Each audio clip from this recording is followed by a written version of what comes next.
Someone shot the food.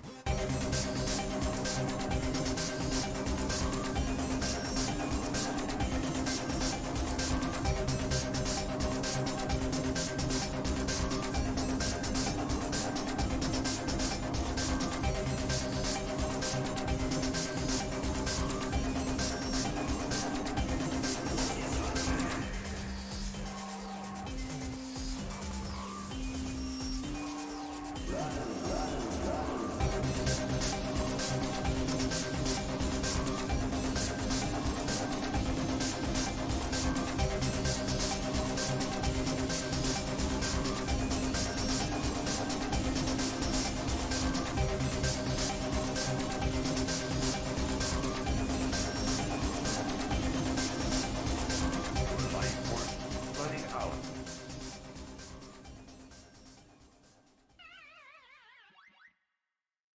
Good evening, everybody.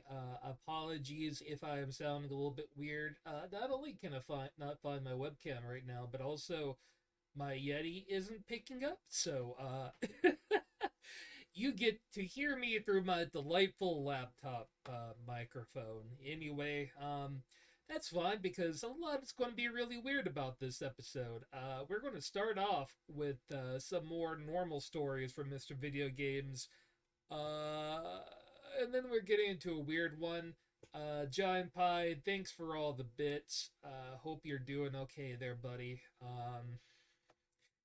I'm Slacker Kite. I'm the editor here. I push button, make thing go boom, and we have video games talking about. I guess ultimately, I do the stories, and Brian is the research boy who knows all the good things. Actually, yeah, Brian, welcome to the show, Wonder Boy. Yes, I am here. I am here. I do many of the research things, except for today. I did some research things, and the other bulk of my day was doing taxes. Hooray! You're doing taxes this late? Well, they were due today. Oh, okay. I usually Yeah, do mine like early because I want those sweet, sweet cash monies that I usually get back from the government. I do that usually also, but I am fucking forgetful. So, it's whatever. I got under the deadline. I actually had to get an extension last year, so Oof. thumbs up to me. It's all right though. I'm good now. I'm good. Everything's done. Everything's settled. My refund is really coming. I don't know. Anyway, Maybe at some point. Oh, that's good. Merowyn is not joining us today. She is continuing to have health concerns. She will be having surgery soon, as I believe we've talked about previously on the show last week. So, things will become more normal here, for sake of normal, after that, and we should have everyone back to working in their full potential. So, how's your last week been, Brian? it's been interesting at least. It's been all right.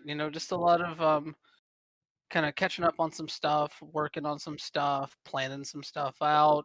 It's I've been on top of things more so than in past weeks in the last one. So it's been fun though. Some good stuff went up. A lot of stuff over on Toll Road. Um, some fun things planned for some queer wrestling stuff coming up. And I actually had the chance to play some games, or at least one game in particular. Um, I guess it's hard to say it's just one game though, considering it's a package with 3 games in it, Okay. Well, what? because you knew as soon as they announced Mass Effect Legendary Edition Ah, that uh, your they be friend here was going to buy the Mass Effect Legendary Edition, just based off of past reverence. No, maybe not reverence is too strong of a word. Actually, I really, really like that series. I love that series. Mass Effect is probably my favorite gaming series I've engaged with, hmm. and I jumped at the chance to go back and play those on a system that I actually have hooked up to the TV on the regular right now. My 360 is on my mantle, but it's not plugged into the TV because I'm lazy. But yeah, so I have been playing the Mass Effect Legendary Edition, and I've only played. Obviously, with these games, you don't just jump into any of the three at any point. You can obviously, and I Mhm. thought about doing that just to kind of see how they look. But I think the real polish, like the real example of the polish they put on this visually, at least you're going to see, is going to be in Mass Effect One.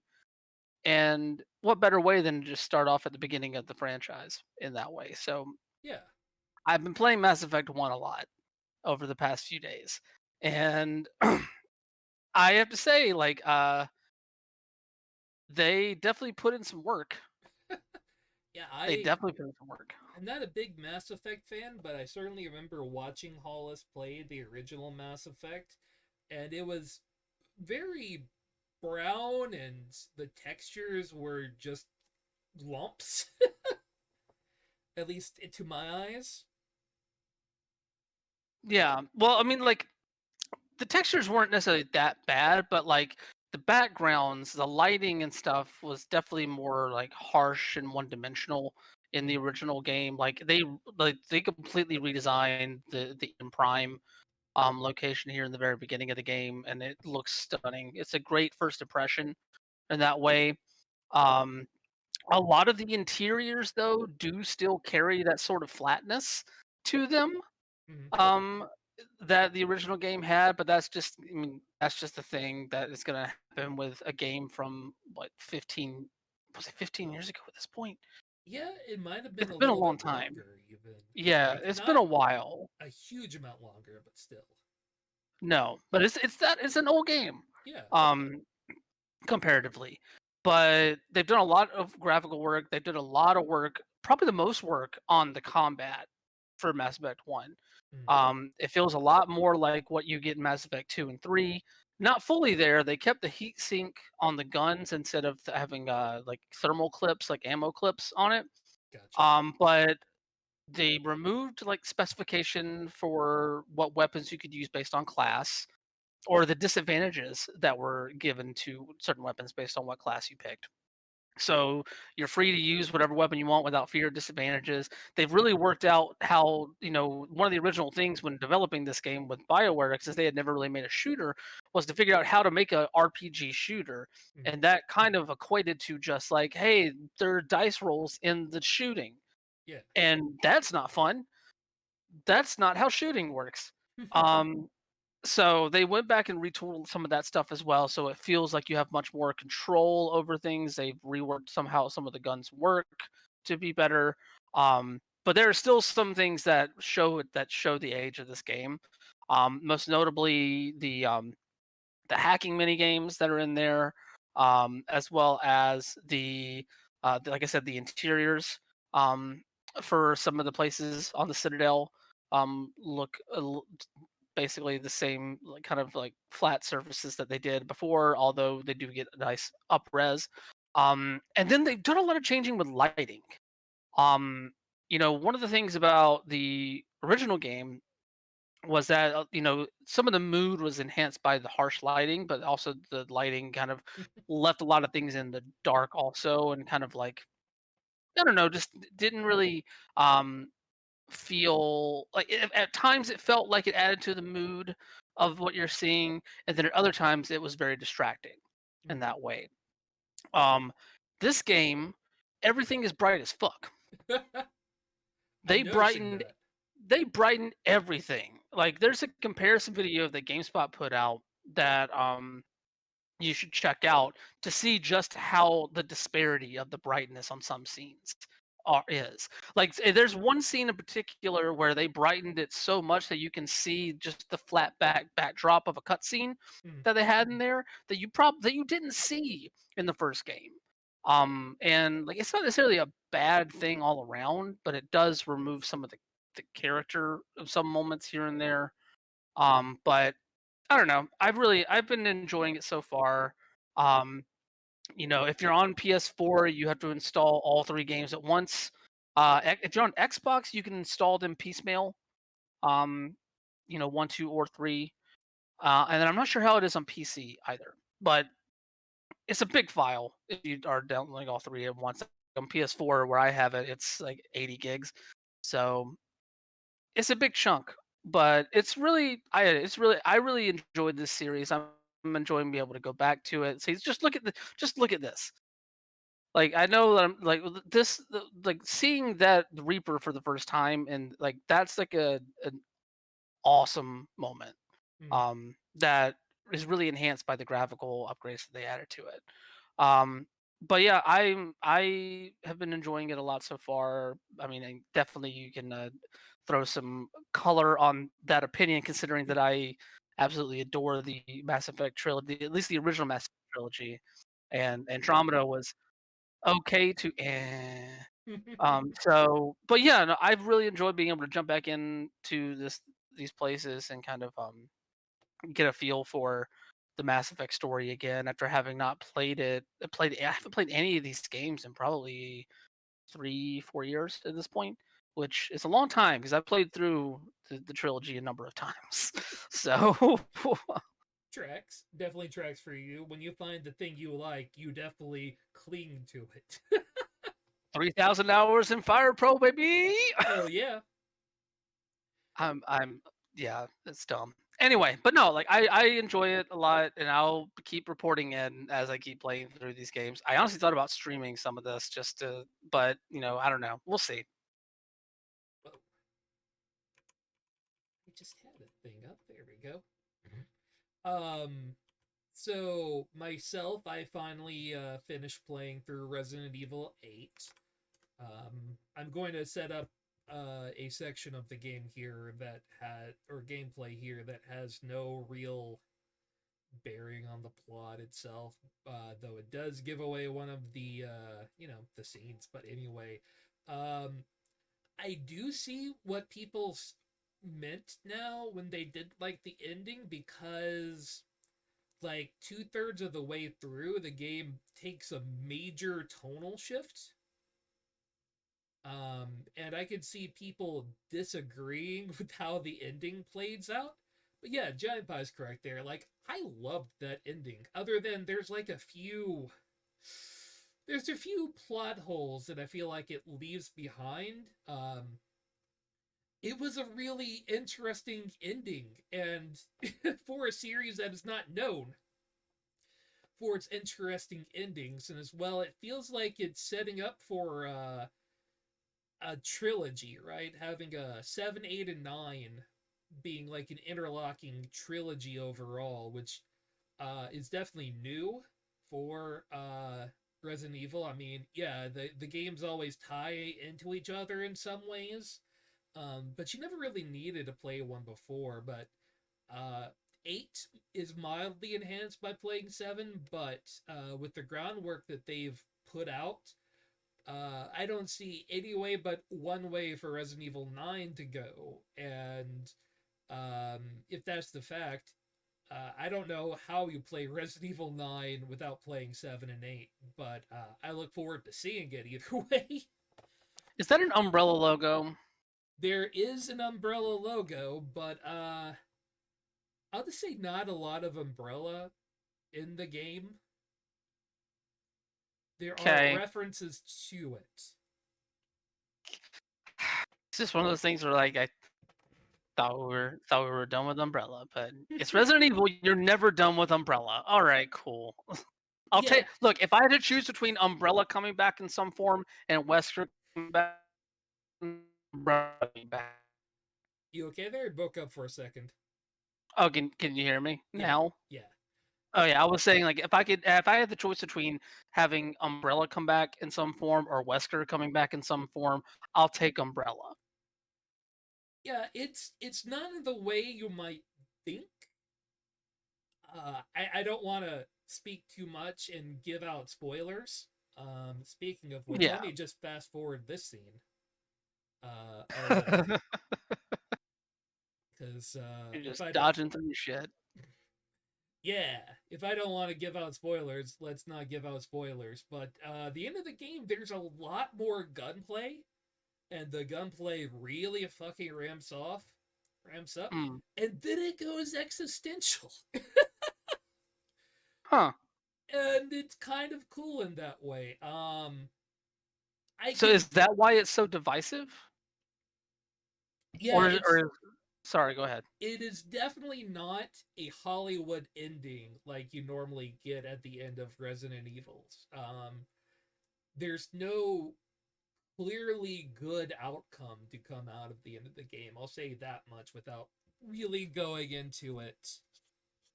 But at least the village itself feels complete story wise, but they're definitely setting up something pretty big. And the way that 8 even ties into 7, I didn't see a.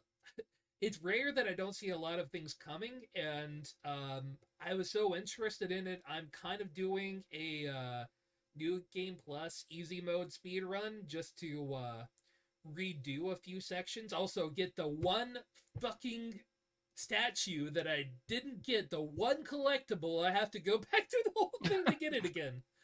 I But I just know fucking where it hate it. is. At least it keeps those statues taken care of, so I can come back again and I don't have to worry about every other one but the last one. Mhm. And of course, beating the game unlocks all of the stuff classic to beating a Resident Evil game. You get your mercenaries mode, you get your new game plus mode, you get a shop for unlocking new game plus weapons and items and whatnot. And so that's really cool. The game gives you reason to keep fucking around with it. Yeah, there is so much you can get out of the new game plus and the cosmetic or the CP shop, completion point shop, like Giant By said. It's good to see that they kind of carried that lesson through from 7 to now, because 7, whether it be the new game plus stuff or the all the copious DLC that they put out that was really good. Like they really supported that game both at release and post release really well. So that makes sense that they would continue that. And I'm glad that they're showing the kind of love and attention that the Resident Evil series needs after the whole 5-6 debacle. Definitely. I have no Also, the fucking fact that they released Umbrella Corps. I have no fucking Sorry, clue how they're going to do a DLC for this game. I can see no place to potentially insert that. I mean, obviously I haven't played the game, so I don't know how all the characters that have been teased to be involved in this thing really interact with it. But if they can find some way to make a Chris Redfield DLC, they'll make a Chris Redfield DLC. This is true. There is easy room to shove in a Chris Redfield DLC. That much is true. So maybe if they go with like some real side stories and completely avoid what the whole thing is about, then I can see some side missions coming Yes. in. But yeah, I absolutely see why it's not everyone's cup of tea because it starts off as a relatively thinky, puzzly Resident Evil and then goes off the fucking deep end, and suddenly you are fucking a bomb, just obliterating everything. So yeah, it is tonal whiplash for damn sure, but I really enjoy it. I love how fucking campy this game can get. And then when it wants to be serious, it like this is a Resident Evil that I would say is it's a diet Sam Raimi movie, you know? Mm. It is Okay. not that caliber, but like it says like I like what you do and I'm going to approach it. All So right. I can get into that. yeah, I think this will be my game of the year more than likely. So we'll get into the news stories. The one you're expecting probably out of us. will come later in the episode. We want to get all of the, or at least I do. I want to get all of the other small stories out of the way, have little fun first before we put on our serious journalism masks. um, but yeah, as Brian was saying, and thank you, Tom Phillips from Eurogamer. Mass Effect Legendary seems to have done pretty well for itself, and if EA was looking to prove that there was still love for this series from the Legendary Edition release, it's certainly there. It has had the highest peak concurrent users ever on Steam, um, which is huge. Very positive viewer ratings, etc. Most of the reviews for this game have been crazy. Yeah, Yeah. I'm curious. I haven't read any of the reviews. I've just been playing, so I don't know. Yeah, like, I mean, obviously, like, people mentioned, like, yeah, the flaws of the game are still there, but if you Oh loved yeah, Mass Effect originally, they only did good things with it. Yeah, yeah. Like there I are said, I had. Sorry, go ahead. there are complaints, and I did see this mentioned a few times over no FOV slider, and you have to launch Origin on PC, rada rada. Anyway. But that's the thing. Like that's how it is with I think every EA game that is implemented through Steam Mm, because like they have a deal with EA Play and with Origin. So um, that doesn't surprise me at all that that's the way that is. You know, like the only game, like the only reason why I'm pretty sure, like whenever I play Apex on PC, the rare times that I do, the only reason why it doesn't launch Origin automatically for that is because I could run it through GeForce Now. mm, So I'm launching it through GeForce Now, and it doesn't launch Origin. Um, so I don't know. That doesn't surprise me at all, and like I get the frustration there, but it's like it's honestly a small headache to get around in a way. Um, but I don't know. Like I said, I've been enjoying the game. Like I said, I had criticisms as well. We'll see how things go for 2 and 3, and as we keep going into the game, there have been some, the additions have been fun. The tweaks have been good. The lighting can be an issue from time to time. I did have the game crash on me once already, which was odd because I didn't expect the game to crash in the first 5 hours. But you know, hiccups. It happens. Like I'm not gonna sit there as long as like it hasn't crashed since then, so it's not like a cyberpunk thing where 5 times in 7 hours. Get the fuck out of here with that. Oh, trust me, Giant Pie. Anything, anything is better than Fallout 76 at release. Um, Anything? most anything, All right. most anything, most anything. Anyway, but no, like it doesn't surprise me at all. Like, especially considering that while these games were released on PC, they never really found a strong PC audience, you know? So being able to bring all three games in one package that has been bumped up, even though that doesn't necessarily matter as much for PC because, graphics and whatnot, customization. It is nice to have a package of these games that have been tweaked in a way that makes them more palatable. There are still some things that they could have done, obviously. Most notably, some of the fast travel stuff in Mass Effect One could have been better. Mm, But at the end of the day, it's still a fun. It's still a good package of stuff that I'm enjoying, and it makes total sense that it would be you know have such a high number of concurrent players, as well as being the number one box like game that's being like physical sales for the week in the UK as well. So nice. Yeah, it's always exciting to hear, especially when a an HD update actually does changes to the game. Like even if they want to stay true to the origins of it to make it, what it was, but slightly better. That you don't go too far and just absolutely remake the original with all of its flaws and whistles. So this is a great approach, and I'd love to see more of these. There's certain series I'd love to see more of this sort of thing done too, but take it where you get it. All right. Sony has introduced two new controllers. For those of you that hate the black and white splash, personally, I kind of love it, but I understand. Um, they have two new ones.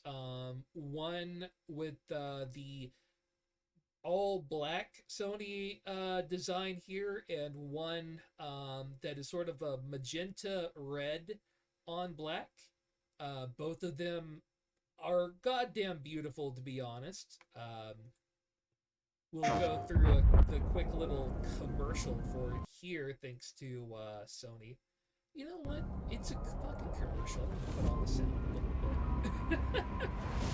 No, to be fair, these are not like new like hardware in these controllers. It's just the same DualSense, but different colors. Okay. Um, they are, changing up the lighting a little bit. PlayStation. But yeah, it's basically the same technology in new skins, but if they had to choose specific skins to come out with for new packs for the collectors, uh, these are great choices. I love seeing the all black and having just the lights peeking out in that way is really cool. Uh, like I didn't expect to gush over a new color. This is normally the sort of thing I kind of roll my eye at, but I absolutely fucking love these colors. And Coop is right. This is absolutely the next thing that scalpers will hit up and hit up hard. I jumped in on the Midnight Black one as soon as I could through Amazon, but I have to imagine the scalper market will be ridiculous for these. It look neat. Like it's like I enjoy a little bit of customization in my controller in that way, but like I I don't know. The color schemes are all right. I think that they're safe, which is what you want in the initial offerings. You'll get into more probably they'll eventually introduce more colors and maybe we even might get to the point where like what Xbox did where you could customize the colors of your controllers Ooh. for an extra price. I remember when they did that during the Xbox One days. So yeah, I don't know. I think that that'll be I say Xbox One days as if it was fucking forever ago, but I I mean, it feels like it mainly because of so many of the different like half step consoles that came out. Anyway, I'm just going off on a tangent now. But no, like these, they look fine. They look cool. I probably would buy the black one before I bought the red one, just because that I don't know that shade of red and that black just kind of don't do it for me. If the red was a little bit, I'm gonna stop. I'm just gonna get super queer in on this if I just keep going. So No worries at all.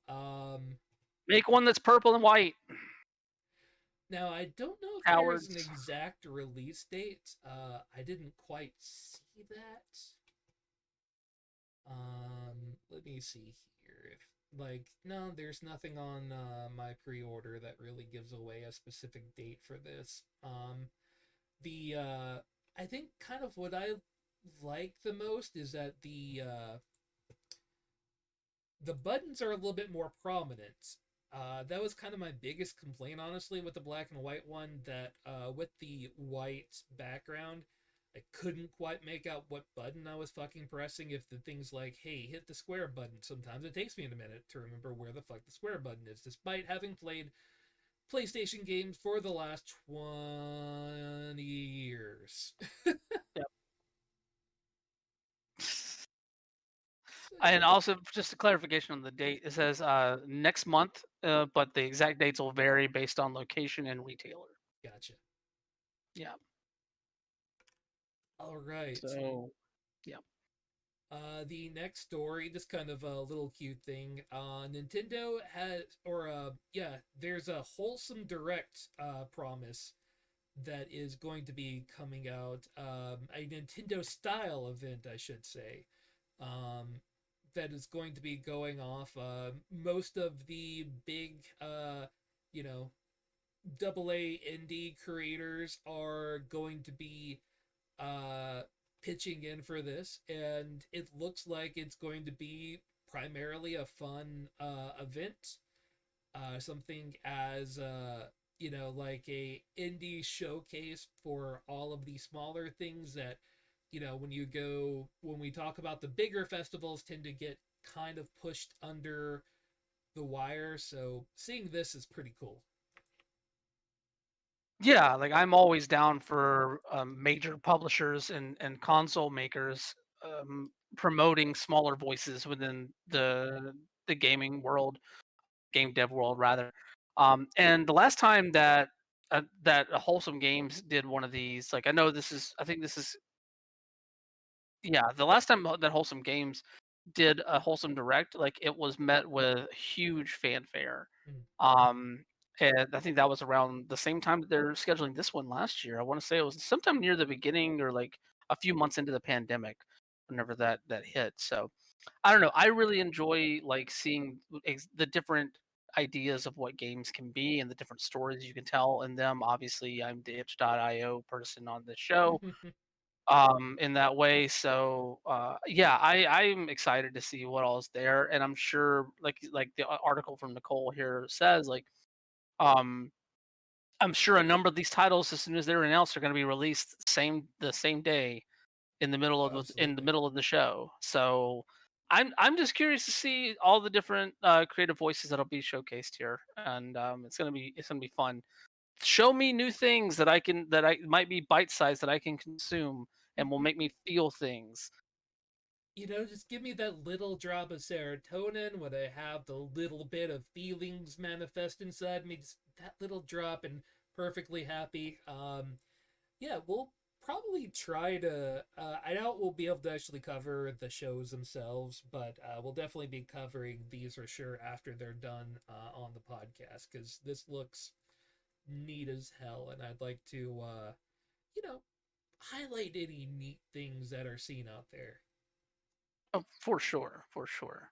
Yeah, the thing is going to go live on June 12th. Yeah, June Yeah, 12th. 1 p.m. So, All right. Um, Man, we're going to go in a bit of the sort of talk about some Black Knight type shit over here. of course, we can't have a show without our local Stadia boy Travis giving us the Stadia update. What's Hell new yeah. with Stadia? It's alive and well, apparently, according to Crossfire management. counterpoint. Is it? The marketing lead, Nate Ahern, spoke with GameIndustry.biz, going into statements of how close their developments are with third parties. They have plans for all sorts of games to be cross published and released on the Stadia thanks to their Stadia Makers program.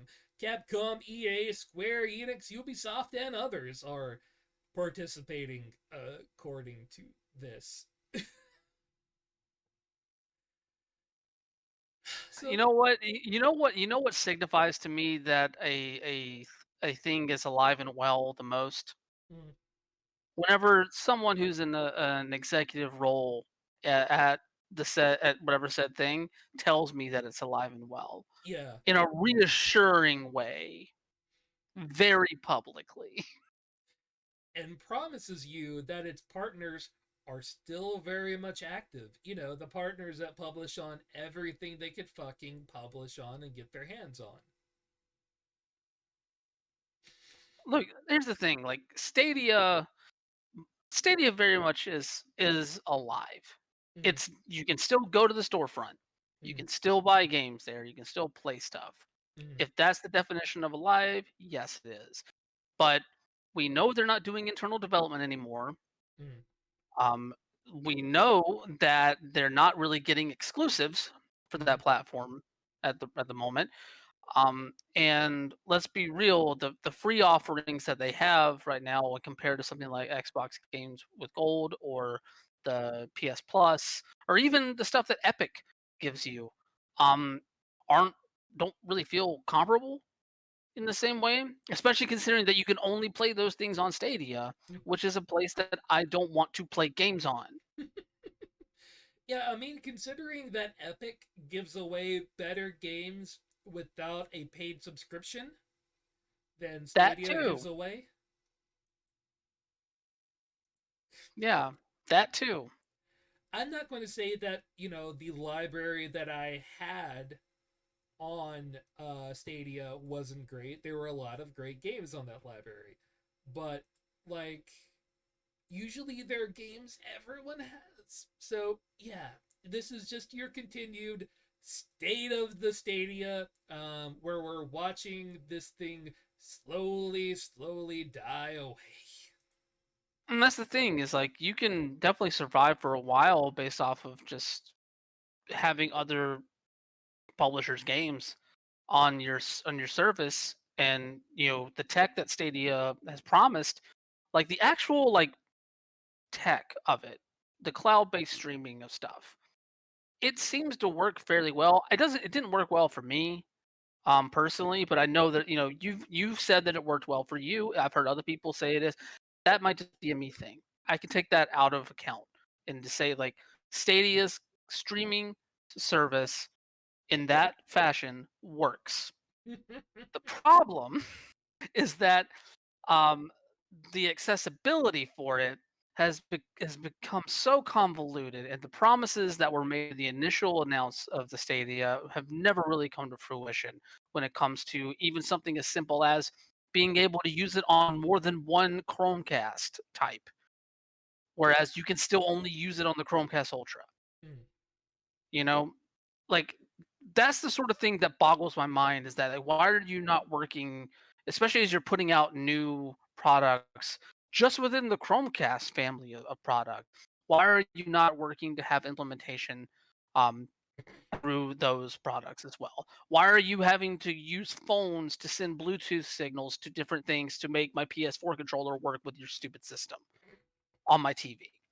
You know, like it's just like I get that there are workarounds for these things, and like and that it's not necessarily like not having a box is definitely a detriment in that way with some of the flexibility. And I know that running it on PC makes it a lot easier to use with other Bluetooth enabled controllers.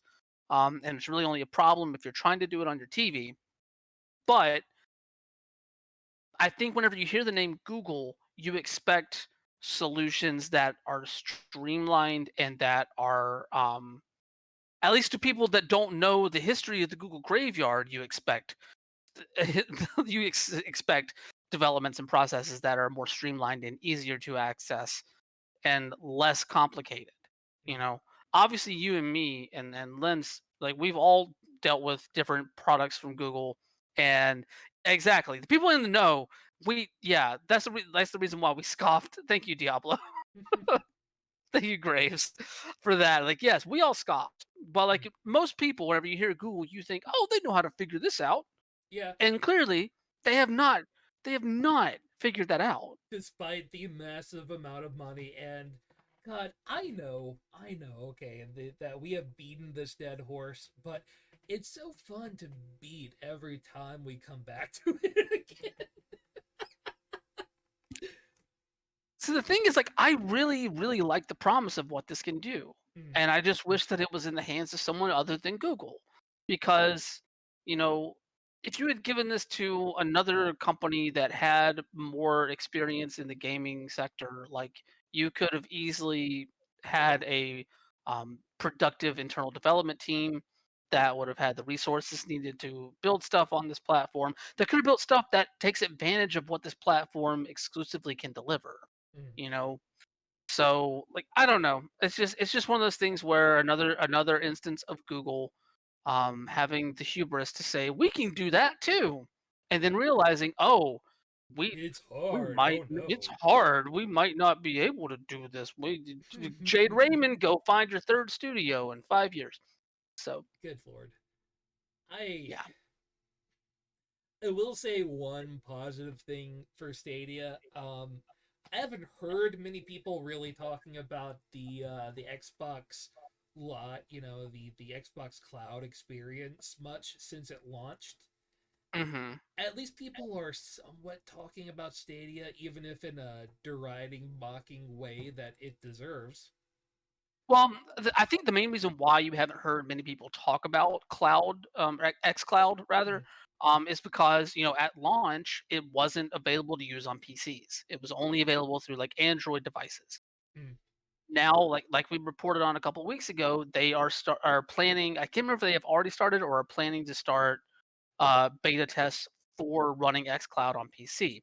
The minute that they make xCloud available for every Xbox Game Pass subscriber on PC, um, I have a feeling that somebody's lunch is about to get eaten. True story. Yeah. Hey, while we're talking about things that might as well be dead, uh, Konami is launching a new game. It is actually available right on Steam right now in early access. Um, I don't know a whole lot about this game, but apparently it is a deep, deep cut into the Konami uh, back archive, and I believe the original was just a 2D scroller as well. So turning that into uh, actually what looks really cool looking, though the gameplay to me looks a little stilted, but regardless, a roguelike game is an interesting move on Konami's part. I did not realize that Konami had actually released something. So this is news to me. Breaking news to me on this show. I am very curious about this now. Because like honestly, a game like this would fit in like what we normally think of, at least dating back to like NES, Super NES, Konami style games. Mm-hmm. Like you didn't really have like that roguelike term going around regularly at that time, but you could very easily see how those arcade like coin munchers, um, action games that Konami was synonymous with for the longest time could easily be translated into a roguelike structure now, especially as they have gained as much popularity as they have. Yeah. So, if this is a route for Konami to kind of reclaim some of that soul that was lost over the past 5 or 6 years in terms of its gaming business, its video game business strictly, Mm-hmm. throw like Pachenko's in a different thing. Mm-hmm. Um, then like I welcome it. It's a small step, and we can see how it keeps going. Like, I'm very curious to see how this performs. Yeah, I think it's much better to try to bring back, like, or not even bring back really, like, introduce something a bit smaller to get your name back out there. Um, because I can tell you, I don't know the game that this came from. Hey, let's go on a little journey, why not, and find out a little bit more about the game that it came from. And there is a whole interview in this as well. So Gitsu Fuma Den. Let's see the original here and see if that brings back any sorts of memory. God, it looks like a thing, doesn't it? I mean, it's got a style. Like it looks like a good blending of like modern graphical like 2D graphical stuff you can do with like some of the artwork of what you would expect from like 8-bit, 16-bit era Konami. Apparently, this game was like it was a Famicom release. I don't know if it ever Yeah. had a US release. So like them reworking that into a roguelike would make sense. It's a game that would be new to the West, and like this is me speaking from a complete place of ignorance. I do not know if that is completely true, but I know it was a Famicom game. I don't know if it was Mm. an NES game. Yeah, it looks like it only had a Japanese release, so that's probably a good bit of why I've never heard of it before. So, And also a good reason why they would choose that as something to release worldwide mm. and as a new thing, a newish thing, a new take on it. So I don't know. It could be fun. God, it feels painful to almost say this after how long they've been fucking up, but it feels like a smart move from Konami, like putting out a interesting looking game from a title nobody, at least in the West, remembers. Here's the thing about like that with Konami and how like obviously on this show all three of us have taken our shots at Konami over the years for Mm, good reason. There's a lot of frustration, especially coming out of the whole situation with Kojima a number of years ago. But at the end of the day, like Konami has played it pretty smart in multiple areas of their business over that time span as well. Like, yes, they have not been a prominent game development house really, in the common sense of what we expect Konami to be most of the time, especially based off of their past performance as one of the top developers and publishers from the Japanese sector of video games. But as much as I joke about the pachinko machine stuff, like they make fucking bank off of that shit over there. Like as much as we joke about some of the other places where they invest in money into different businesses, they make enough money to support that stuff over there. So they're usually pretty smart about their choices for the most part, outside of a few certain things here and there, a la Metal Gear Survive. That was a trip. That was something that was a puddle that you got your shoe wet in. So like, but at the end of the day, like Konami always had it in them to come back, you mm, know. And it doesn't surprise me at all that they would like, have the strategy that they had to bring this back. Now the question is, will they be able to sustain it going forward? Like this, I don't think this signals anything about them returning to like a major focus on game development for like console PC marketplaces. But if we get some games out of them that can scratch that itch every once in a while, then that'll be a good mix, I think, considering that like how we're not really paying that much attention to Konami as a major publisher anymore. mm. You know, um, I don't know. Yeah, if you want to That call Konami good from like, did they capitalism well? Oh yes, they capitalism very well. Yeah, and I hate having to put that caveat on it because I don't capitalisming well is just uh, it's a gross skill, but they did it.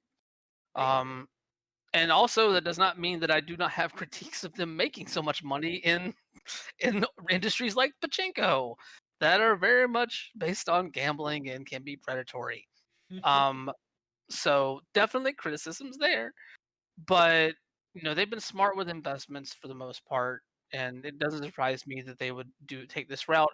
Now the major question is the game good? That's the thing.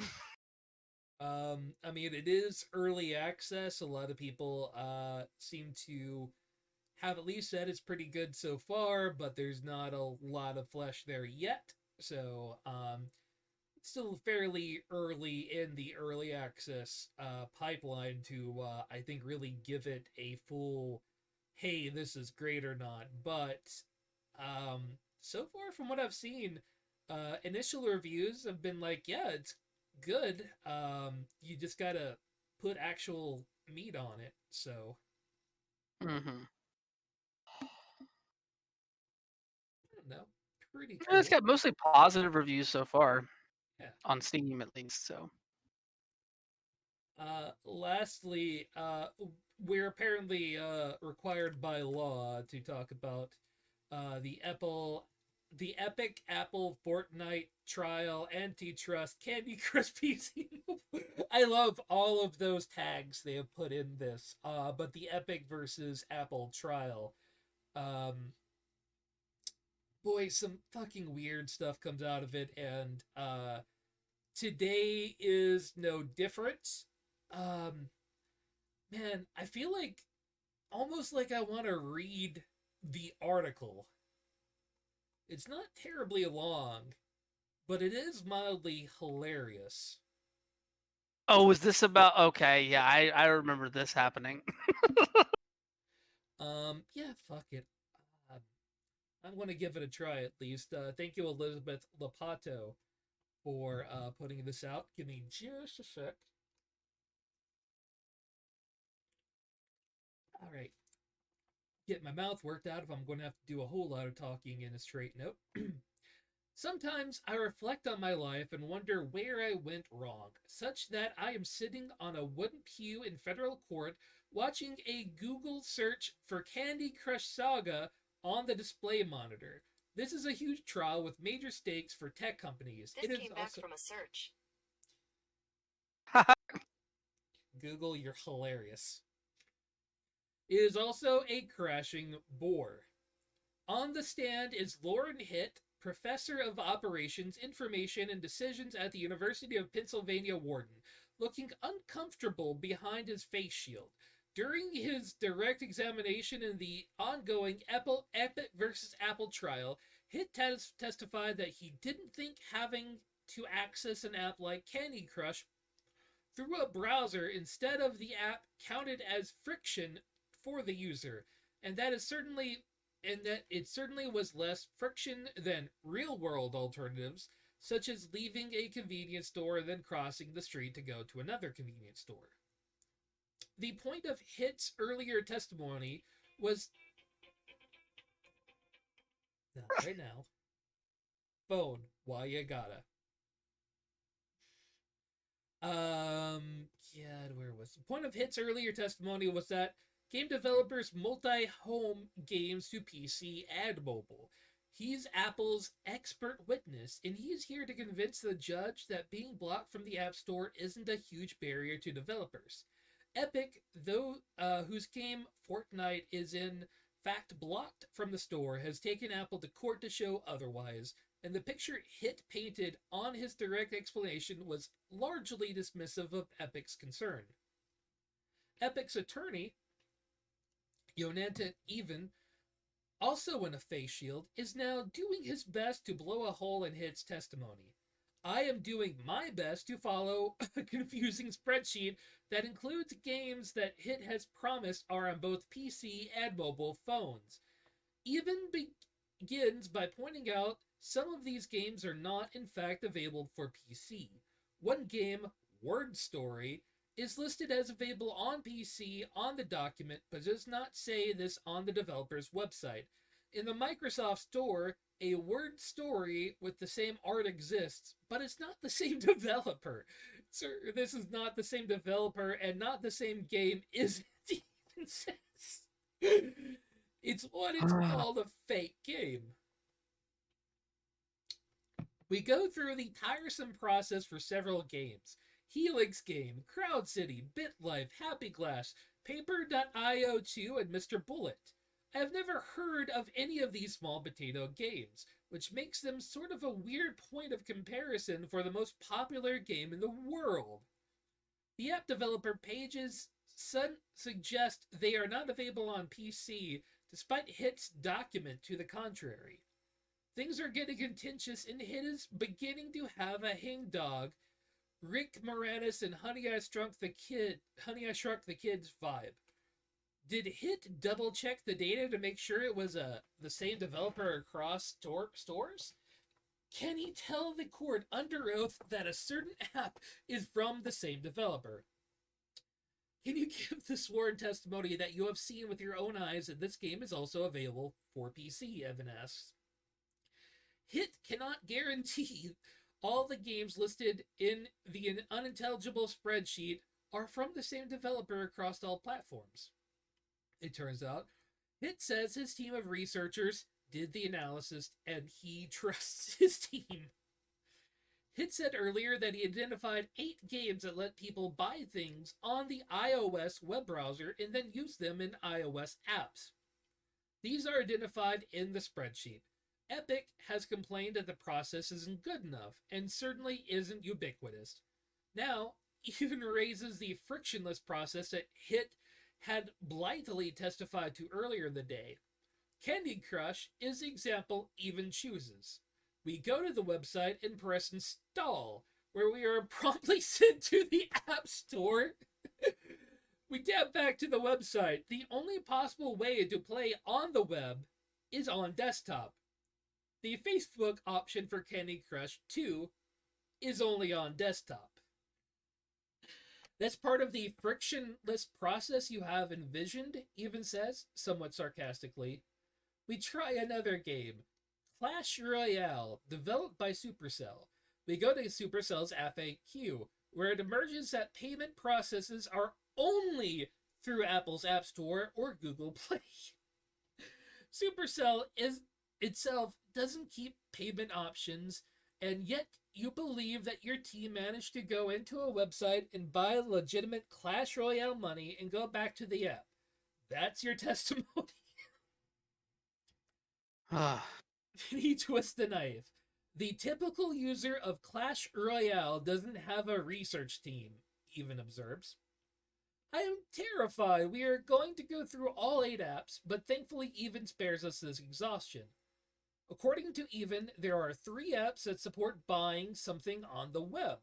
Then, using it in an app, Players Unknown Battleground, Roblox, and Fortnite. Does it even have any basis to dispute this? Hit says that he trusts his team.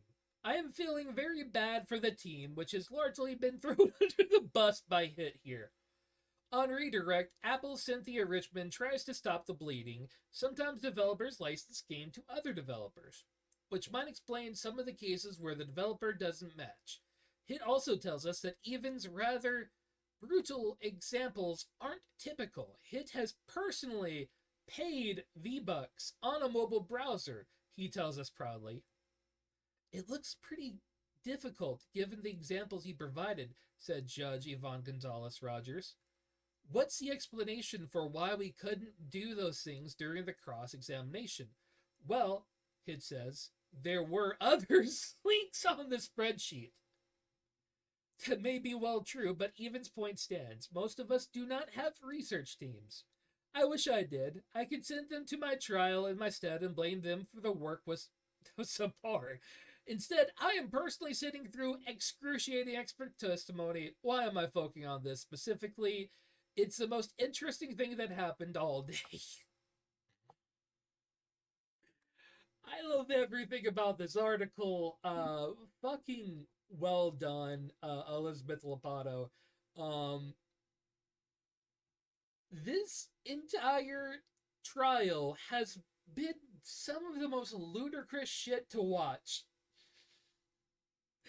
And this is just a great example of, like, here is a so-called expert on the stand giving his expert testimony, and all of it is bad. Who would have thought? I also like the added touch that he seemed very proud that he had personally bought V-Bucks. In there. No, like this is probably one of the more interesting things to come out of this case from the last week. Which is I think is why Elizabeth wrote so much about it. Because honestly, like it's just another instance of testimony getting shot in the foot. Yeah. In a way, like obviously the first week we had the Xbox stuff, where the Xbox executive said that we don't sell consoles at a profit, like so we don't make money off of console sales, and then Xbox comes out and says, "Yo, we make money on Xbox. We make money on Xbox," and then Apple trying to use that statement from Xbox to have the executives testimony thrown out of court in the subsequent week, which I don't believe worked at all. And honestly, like this is another thing that really kind of gives a gut punch to at least part of Apple's argument. in a way, because like it definitely shows how controlling and how like um constricting the app store policies are right now with these things. So yeah, good on you, Hit. Like you had some fun there. I don't know. I just I've been reading up more on this case here and there. I haven't followed it minute by minute, obviously, but Mm. something emerged that it doesn't have anything to do necessarily with Epic or Apple specifically in this case that just really made me like give that kind of like new puppy head tilt sort of thing. Yeah. So the law firm representing Epic in this like basically what amounts to an antitrust lawsuit against Apple is the same company that represented American Express whenever they were being sued for antitrust a few years ago. Whenever American Express wrote in their contracts with merchants that you are not allowed to tell other people, like tell your customers that you are charged less in credit card charges for whatever you use Visa card as opposed to using as opposed to using American Express. That case went all the way to the Supreme Court. This law firm representing American Express won that lawsuit, which was just gross. It is, yeah. They won that lawsuit. It's bad. It's real bad. But then they turn around and they are fighting for the exact thing that they were fighting against in the American Express case for Epic in this case. I mean, yeah, at that level of payment, you're basically just hired goons at the, millions of dollars that this sort of thing has. And Yes, I, but the thing is that the result of this case could potentially weaken the result in their previous case. Eventually, it could. So I don't. It's just it's just the circular nature, the snake eating its own tail. I just love the number of pundits, especially, and as well, the judge. Oh, I feel so sorry. um, how much of the weirdness of putting not even games, putting any programs out there these days runs with at this point, right? That yeah, technically, I'm sure you could have bought your V Bucks elsewhere and used it. But it is difficult, and I'm glad that they finally sat down and showed this is how difficult it is to sometimes use your app in the way you want to use your app. The number of times that I go to a website and it just automatically says, hey, download this app. Well, I didn't want the app. I wanted to visit your fucking website. But hey, that's not even a remote possibility because we have set up our website to only work in desktop format. And that's not a quirk or anything. These app stores want the traffic. So they, in some ways, pay for that traffic to get these people to come in. And even if it's a free download, the more that you're thinking about the Google Play Store or the App Store, the better for them. So they make it harder on the client. And it's honestly kind of ridiculous the extent that they have gone through in this. And I'm really glad that it's showing. Yeah, and like it's explicitly related that difficulty is related to the App Store specifically. It's just all. I mean, at the base level, like take out all the like Epic wanted to put the Epic Game Store on the App Store and that sort of thing. But at the base level, Epic wants to be able to put in their app that they made that you can either purchase V-Bucks through the App Store or you can purchase them through our website. That's it. They just want to have that flexibility to be able to say that, and to say that if you do it through our site, it's a little bit cheaper. You know, so like, and that's the thing, is that like it's explicitly about how Apple polices and um and monetizes that stuff within its app store environment.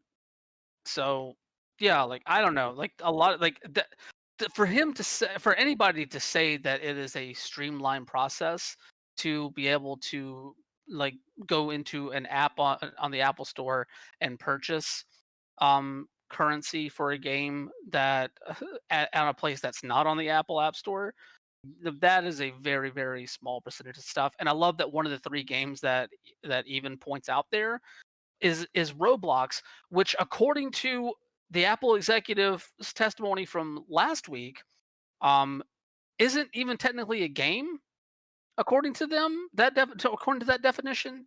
And what's funny is that Roblox came out and agreed with them that Roblox isn't a game. So okay, Yeah, yeah, it's it's a it's game. just so. And like I actually like, yeah, with Roblox even agreeing that, yeah, I mean technically we're not a game, is some real fucking weird semantics. God, let's just, how about we just don't have one concrete definition of what a game is, for God's sake. Maybe game is the wrong thing to call this genre now. I don't know. It's just, God. I thought we were getting into fucking semantics when we were talking about, oh, this is a walking simulator, not a game, womp womp, etc. God. All right, before we get into the meaty boy, we're going to have our seventh inning stretch. So, it's a good time if you don't care about baseball, take a little walk away. But me and Brian are going to have fun for a whole minute here and talk about something different than everything else. Let me change over to my actual browser. Ooh, it's scary. I'm actually using my real browser, not an incognito. uh, gotta tell you, I don't feel like a lot of really interesting things really happened last week on Blaseball. The Mechs did win their first ILB championship, the first time that a expansion era team has done so. And that was huge. The Pies had like 80 wins or something in the main season and then got completely shut out in the postseason, which was amazing. I think my other favorite thing about last season had to be that all of the copies of the uh, the characters that had been made legendary, that the teams were able to buy the copies of those players, they all just fell to dust. So yeah, it's relatively cheap if you're. It is a cool idea actually. Now that we see how it plays out. If your team kind of sucks and you need a stopgap, buy yourself a pitcher for the season until next season, and you get everything back on next season. It's a cool mechanic. Now, yeah. Now I do have to ask, because I did not pay attention to the games that started up today so far, just as I've been in, like, face down in TurboTax. Um, but why are wins reversed now in standings? All right. I need I need to know why. I want to tell this through the lens of my own team, the Wild Wings. Because you're 0-10 in first place in your division. Yeah, because we had planned to tank the season by putting our best pitcher into the shadows and taking our worst player at all out of the shadows and then putting him in a pitching position, we had planned to absolutely tank our team this season. Mm-hmm. What instead happened was two different things got ratified. Um, by everyone got a copy of the election, the thing that like was won in the election. So since everyone had it, it just became law that anybody that gets a win instead gets a unwin. So winning is now bad up until we get to the postseason where winning is still winning. I see. Okay. I just went to the wiki and saw that as you were saying it. So yes, that makes total sense. Does it? No, I mean in terms of what baseball is, Mhm. yes, it makes total sense. In terms of any sort of dumb bullshit, um, yes, it makes total sense. I don't know. It's just I just love like the highs and lows of it because like literally I just went to the baseball page for the first time today as we were opening this segment and I saw that the Dale were 9-1 and I'm like, "Oh, they're doing so well. They got two playoff appearances in a row. They're doing so good." And then I go to the standings page and I'm like, "What the fuck is this shit?" So, God, I love the timing of it though for your team Yeah, the in that. timing is hilarious because it was like a last second decision because a few other bad things happened near the end of the season. And we were like, fuck it, we're going to do a speed run to party time. We did not get to party time. Serves you right. You tried to game the system, and the system gamed you right back. That's baseball. That's Absolutely. fucking That is baseball. Blazeball all over. So we're going to get into the postseason despite not wanting to. And then we'll fail immediately in the postseason because we haven't won a single fucking game yet. And we're real happy about not winning that game. Every wing is just laughing their ass off. Like, of Uh, course, the plan that we had succeeded too well until it didn't succeed. they can't all be the return of Jalen Hot Dog Fingers. All right. It's true. It is just an absolutely beautiful thing that is going on currently within Blazeball. I am so happy to get to watch it and see it happening in real time. Just God bless this stupid fucking game that I love. Although there is something very like fateful that the year that the Dale actually have a really fast start is this year that none of that fucking matters. It's beautiful. True, Long live the Ohio Worms. like Kansas City Breath Mints this season. Man, I should actually just put it back on the baseball tab for a minute. But anyway, um let's see if I can remember how to do that. Yep. They're actually like really good other than Trinity Roach. Like look at this. Like their rotation is fucking killer. Other than Trinity Roach, their players are all amazing. Maybe short of Mooney Doctor 2. Um, but otherwise, yeah, all of these players have amazing thwack and all of this good stuff. And they were real excited to have a season where they could be the stars. And, you know, maybe it's proving to just be mediocre instead of great, but still, even if they had done as well as a lot of people thought they were going to, and they still might, you know, it's so early in the season, it's 1/10 of the way through, but multiple people had predicted them to be the absolute winners. And then everything happened, and nobody knows what's going on anymore, and that is always great. Oh god, this is just. I love baseball. It's so dumb, but I love it. So, this is the point in the show that I mentioned that this the following segment, which will probably take us quite a good while to go through, isn't something I am really it's not an area I am very knowledgeable in. Um, I know enough, certainly. Um, but uh, Hmm. everything about this that we're next going to talk about, we're going to talk about it through the lens of gaming, sure. So we don't have to really get into uh, the atrocities, the war crimes that are being committed presently out there. Um,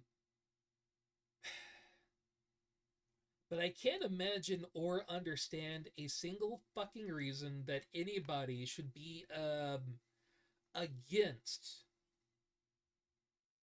stopping literal fucking war crimes, right? The the bombing of the where the AP was presently located at the time, even if nobody died in that particular bombing, still, um, some real fucking gross displays that have wiped out people's homes, even if nobody themselves died in it, and there have been civilian deaths as well.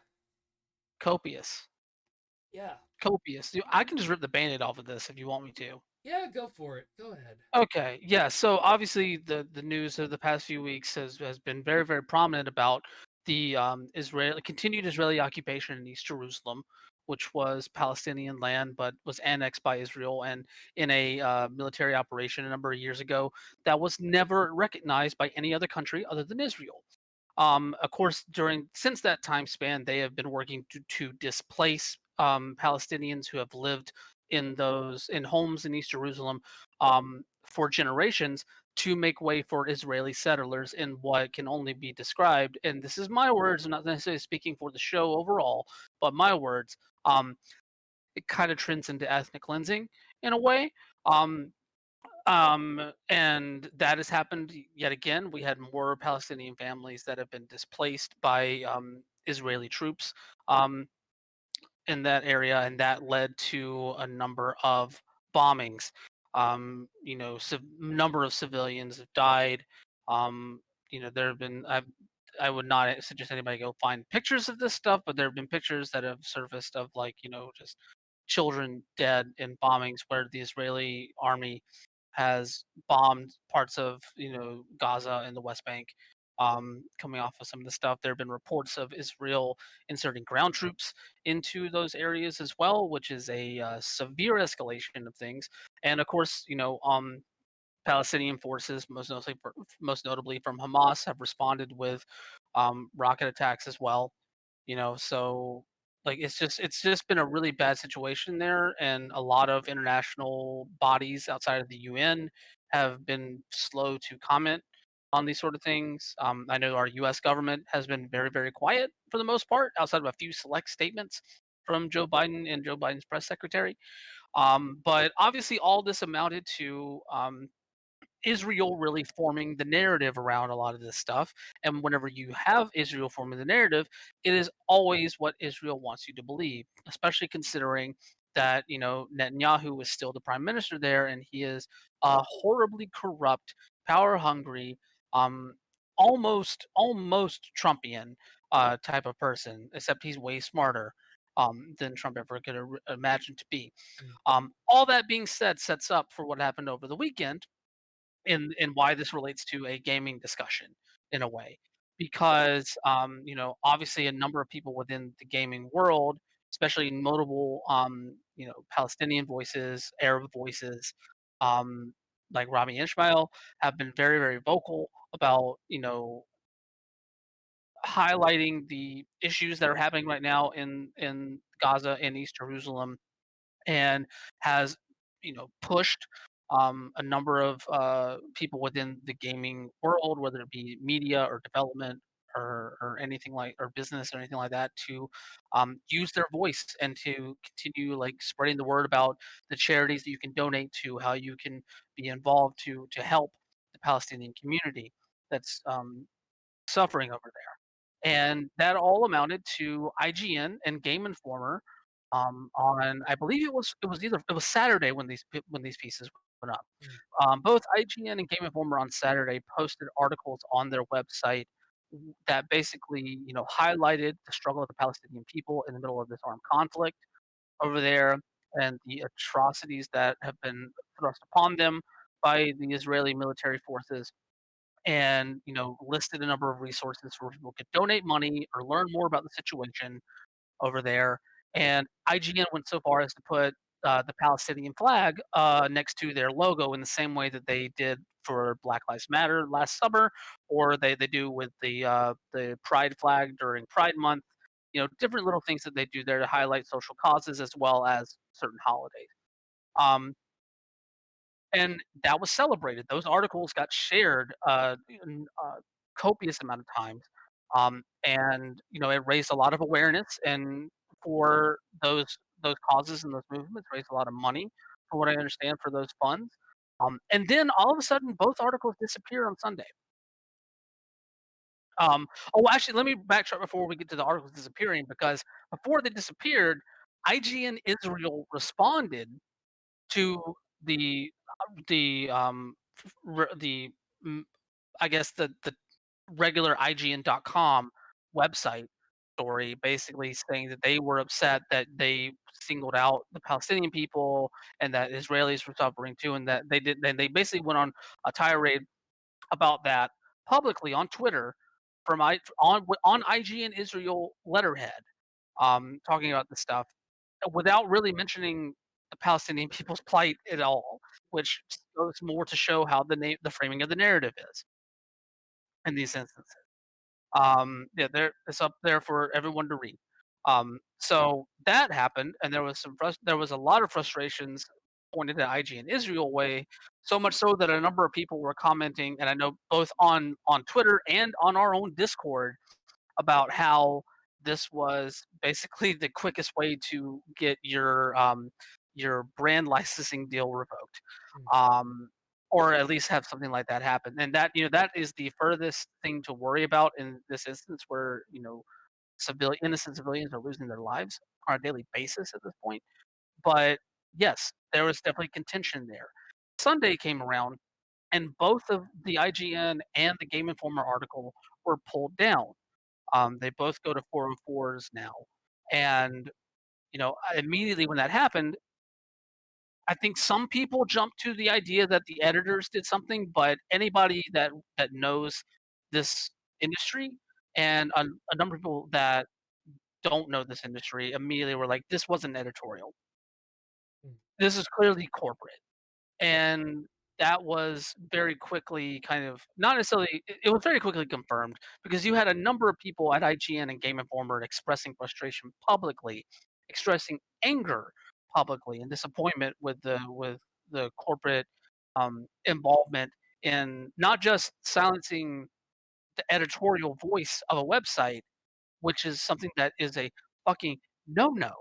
Like, Mm. you don't silence editorial voices whenever unless like there is something that they are just egregiously doing wrong, which this is not one of those cases. This is not an instance where they are lying, or purposely lying, or where they are doing anything libelous or anything like that. No, this was them simply I would at least say partially making a statement, and then also sharing resources, sharing places for people to be more informed and to help for the people that want to do that. Yeah, Um, the yeah, original IGN article to me couldn't have been less political in nature. It literally asked for people to donate. Um, as there are families out there suffering because of just an outright war that is presently happening, along the strip and Jerusalem and other areas. yeah, exactly. Like that, and I would even go so far as to say, like, even putting that stuff out on as an article on your website is a statement in a way in and of itself. But yes, it wasn't an explicitly like like we are making a political statement sort of thing, even though it does have political It does have through undertones, yeah. lines. Exactly. Um, that being said, though, both stories are taken down. You had a number of employees from these companies expressing that frustration, and then earlier today, you had articles go up, at least on IGN. I don't know if one went up on Game Informer, um, that were basically written by corporate. Maybe not like like actually written by corporate, but they had the corporate message of like very much both sidesing this argument and both sidesing the fact that they um, didn't want to take a stance in the way that the original article did. They said that they're going to continue. They're making a donation to save the children, which is great. Make the donation to a great charity, but at the same time, like that's not the charity. Any of the charities that were up on that original article. This is not a charity that is going to be. Um, this is not a charity that's going to directly affect the plight of the Palestinian people at this point, a la what the resources that were in the original IGN article are. Um, this release of this article today on IGN made the IGN employees even more furious. And it has gotten a ton of backlash online from IGN employees, IGN readers, people in the games world, um, all over. Um, Basically, and even IGN employees pointing to like a message from corporate. This is not a message from editorial. This is not us. Mm. This is J2 Global. This is Ziff Davis.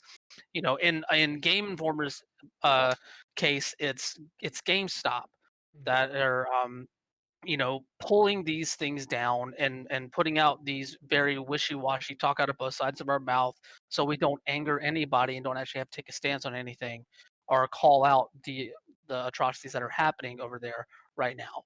Um, so yeah, like that's basically what happened. And today, like those articles are still up. The IGN article is still up, the one that came out today, but within the last hour, a a group of IGN employees released a open letter to leadership at IGN, and I don't know if you saw this, Travis, or Yeah, not. it's You the last link you is have up. the Yeah. okay, okay. I was making sure.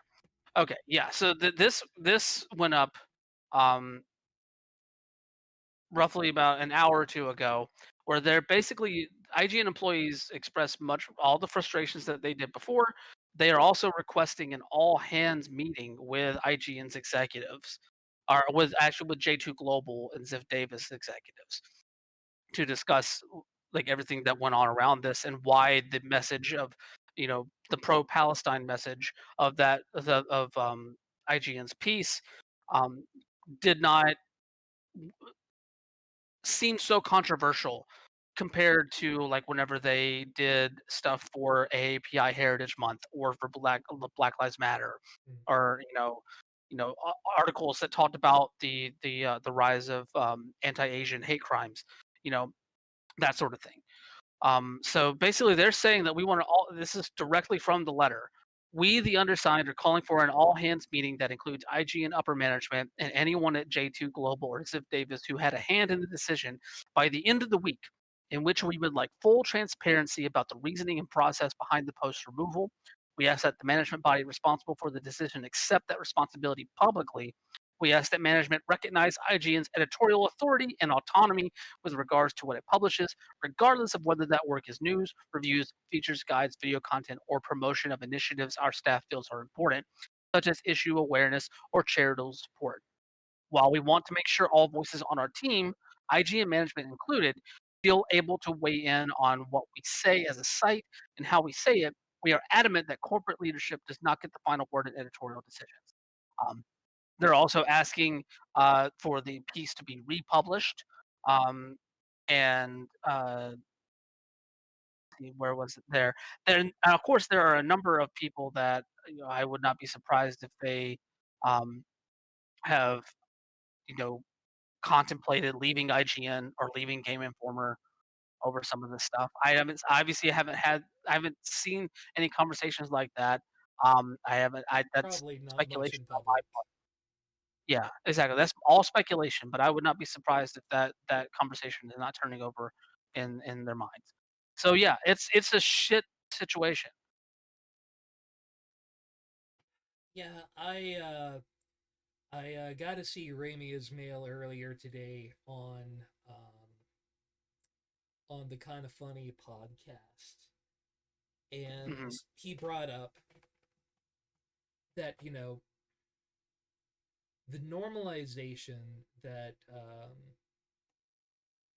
a lot of companies put out to make the Black Lives Matter movement seem less like just a bunch of crazy old liberals, but a movement with solid foundation came not from didn't come from senators or anything along those lines. It didn't. It came from people willing to have the discussion. It doesn't even require you to explicitly say that these are your feelings, but to at least put a mention in somewhat of a positive light. So seeing these companies and IGN and Game Informer are definitely two of the absolute largest companies. And most of their reporting is fucking solid. These companies, as they even stated in what the PR piece had to say, IGN especially is a company that has given back so much.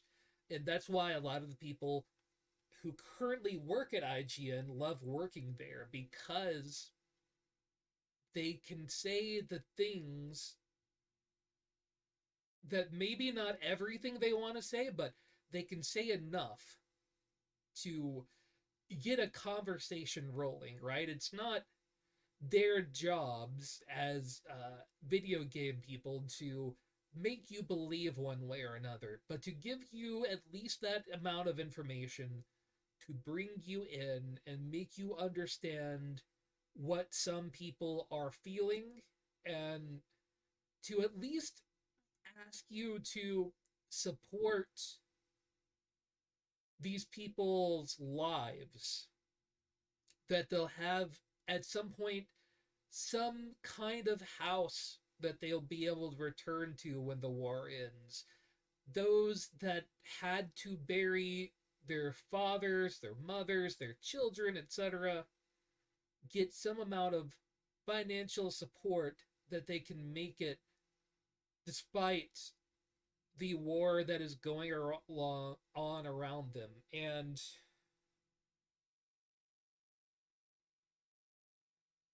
to have that silenced by a corporation, I understand that, the I could understand the people running the strings in the background wanting you to change some of the verbiage maybe on it. Um I know for a fact that companies do not feel comfortable taking sides in instances like this because there is so much for the company to lose through it. A lot of the writers don't have as much in stake. I understand that philosophy, but this is completely taking what your writers believe and tossing it out the fucking window. There is nothing positive to say in what shit happened here.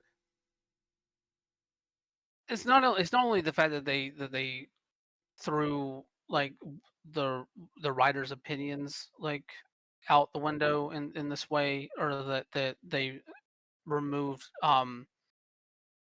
that specific article. It goes to a place of um these sort of companies, these news organizations, no matter what they cover, excuse me, my voice is starting to go a tiny bit.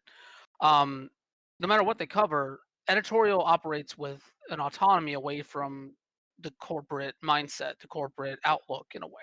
Yeah. Obviously, there's synergy between those two things because, you want in a capitalist society, you want to have your product make money. But at the end of the day, editorial controls what is talked about.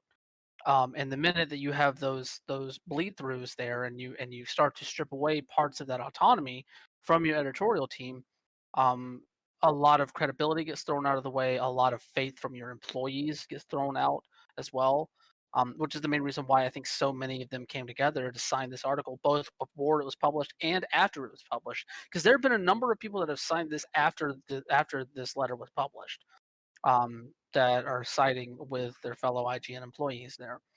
So like it just speaks to a gross overreach of the parent companies on part of this. And that's not even to even get into all the stuff around like what this topic was actually talking about. Like obviously trying to silence um the spreading of messages and the spreading of resources, to help a population that has been ravaged, disenfranchised, and like continually displaced on land that you know were meant to belong to them. Even whenever the state of Israel was established, like these lands that are now being like fought over were meant to belong to the Palestinian people. You know, um, and that's a whole other thing to get into because like the establishment of the Israeli state is a fucking thing. But um, without divulging into that, just staying focused on what's happening right now, like um, yeah, this all sucks. I mean, you're having people, family members are dying. You're having, let's put it this way, you're having the Israeli military come out publicly and say like, yeah, we bombed a bunch of places and killed a bunch of civilians, but amongst those like 80 something civilians, there were 15 members of Hamas, and they act like that's a success. And the fact that you are thinking about the loss of life in that way, it's so dehumanizing and so infuriating personally to me and to so many other people. And it's the main reason why you need to have people who have platforms of the size of IGN and Game Informer, who have the platforms the size of the people that work there and want to continue to promote these ideals and who want to lend a helping hand in every way that they can, to have the ability to, spread humanitarian causes in this way. Like the fact that these parent companies are silencing their own employees to speak up underneath a banner that will allow for the spread of awareness and the spread of, hopefully the a larger window of fund collections for these communities. It's gross, and it makes me like really have a um, a severely impacted viewpoint of any of these companies. Not that that viewpoint was already like pristine or anything like that. Like parent companies, the parent companies suck for the most part, no matter where you're at. Oh You yeah. know, so yeah, it's just I don't know. This whole situation has just been really frustrating and gross, and like all of this stuff with IGN and J2 Global and Game Informer and GameStop, and Ziff Davis, all these companies, like, yes, this is all something to be vetted and worked through and worked out and that sort of thing. But at the end of the day, all of this was to talk about the plight of the Palestinian people right now. And at the end of the day, that's what matters more than any of this. Absolutely. Um, so, you know, I know that the articles aren't up anymore, but definitely there are multiple places online where you can find a number of foundations, charities, and funds that you can donate to if you do wish to help monetarily. If you can help monetarily, spread the word. There's a number of hashtags out there that can be used to help spread the word. Spread those links around and just you know keep keep these people these human beings being thought of as human beings rather than the dehumanized force that the Israeli state wants to continue to paint them as in the global conversation. Yeah, what bothers me the most is that movements like these so much delegitimize the what I would say is the correct view is that we are witnessing um, absolute war crimes and a humanitarian failure, and the Yeah, removal of these, yeah, it doesn't only just stifle the people, but it begins the conversation amongst people, right? Of, well, maybe it's not that bad. And that's the kind of thing that I have to imagine were you one of these writers was sicking you the worst. And yeah, I don't see the situation changing until we no longer allow for there to be the one overarching narrative that keeps getting passed. yeah, Yeah, of if you don't support this, you don't support Jews, which is fucking bullshit. The number of Jewish people and friends that I have seen completely disavowing the despicable acts of a goddamn loon. yeah. And also, just as a, I think, as a good way to cap this off and to speak to that as well, you can criticize Israel without being anti-Semitic. Mm. And I know that a number of people that are in our chat probably know that, and the people that are listening to the show know that. The people that are on this show know that. But there are a lot of people out there that do not. So I just want to reiterate that, put it out into the ether again. You can criticize the state of Israel without being anti, because there's a lot to criticize about the state of Israel without resorting to hate speech in that way.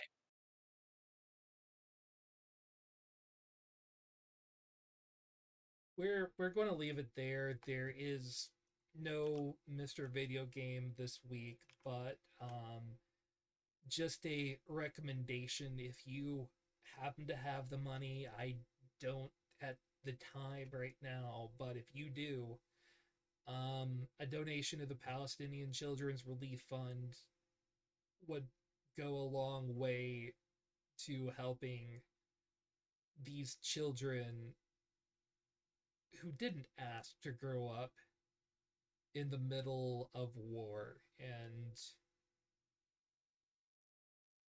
if we allow even the children that are making it to grow up and not see faith in other human beings, we perpetuate this sort of shit. Exactly. So, yeah, just if nothing else, think of the children that are currently just fucked over in this whole situation, that they have no say in being a part of. Yeah, for sure. All right, I think that does it for Mr. Video Games this week. Thanks everyone for listening to us vent here, especially. And the only thing I can recommend more than anything is the same thing that I've had to do lately.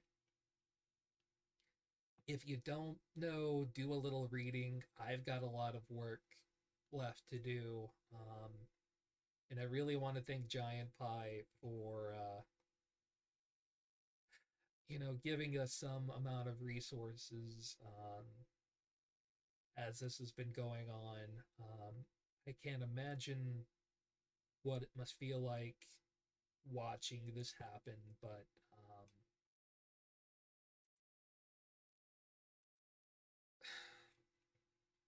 Yeah. yeah. All right. Um, Do you have any final words today, Brian? Um, in this house, we say free Palestine. Yeah, I think all three of us would agree with that. Yeah. Thanks, everyone. We will be back tomorrow for a little bit more lighthearted fun. We'll be playing Jackbox. Me, hopefully Lindsay and Brian, as well as two friends of mine from Buffalo, Alex and Kyle. So hopefully that's fun, and yeah, feel free to join us tomorrow in something a little bit more lighthearted. Thanks, everybody. Try to have a good night. Thank you. Good night. I